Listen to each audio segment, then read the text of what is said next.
ፕላንተር ፋሻታይቲስን ለማስታገስ አንደኛው መንገድ ማሳጅ ማድረግ ነው። ማሳጅ በምናደርግበት ጊዜ እንደዚች አይነት ኳስ ካለችን ማለት ነው የቴኒስ ቴብል ኳስ እግራችን ስር በማድረግ በቀስታ እንዲያረግን ማሳጅ እናደርገዋለን ማለት ነው። ወደ ተረከዛችን አንወስዶም፣ ህመም ወዳለበት ቦታ አንወስዶም። ቀስ እያለን በተለይ ደግሞ ይሄ የእግር ቀስት የምንለው እዚህ ስር ያለው አለ አይደል? ወደሱ ማለት ነው ያረግን ማሳጅ እናደርገዋለን ማለት ነው። ሌላው ደግሞ ጣቶቻችንንና አባጣታችንን እንደዚህ በመለየት እናሳስባለን ወደ ላይ ወደ ላይ። ሌላው ደግሞ እንደዚህ ጨርቅ በማድረግ ጨርቁን ለማንሳት በጣቶቻችን እንሞክራለን ማለት ነው።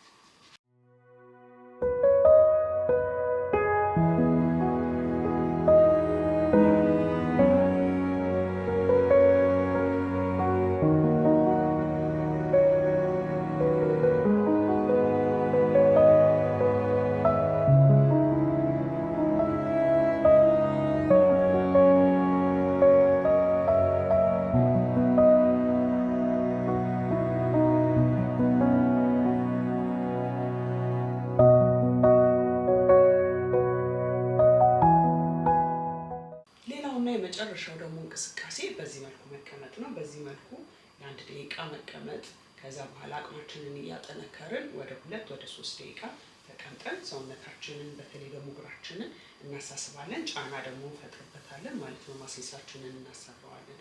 ሞር ቻሌንጂንግ ለማድረግ ደግሞ እጃችንን ወደፊት አድርገን ማለት ነው ብድግ ብለን ሮክ አድርገን ቁጭ ማለት ነው። ሞር ደግሞ ከበድ እንዲል ከፈለግን ወደ ላይ መነሳት እንችላለን ማለት ነው። ብድግ ብለን ሙሉ እግራችንን ነው ይሄ የሚያሰራው።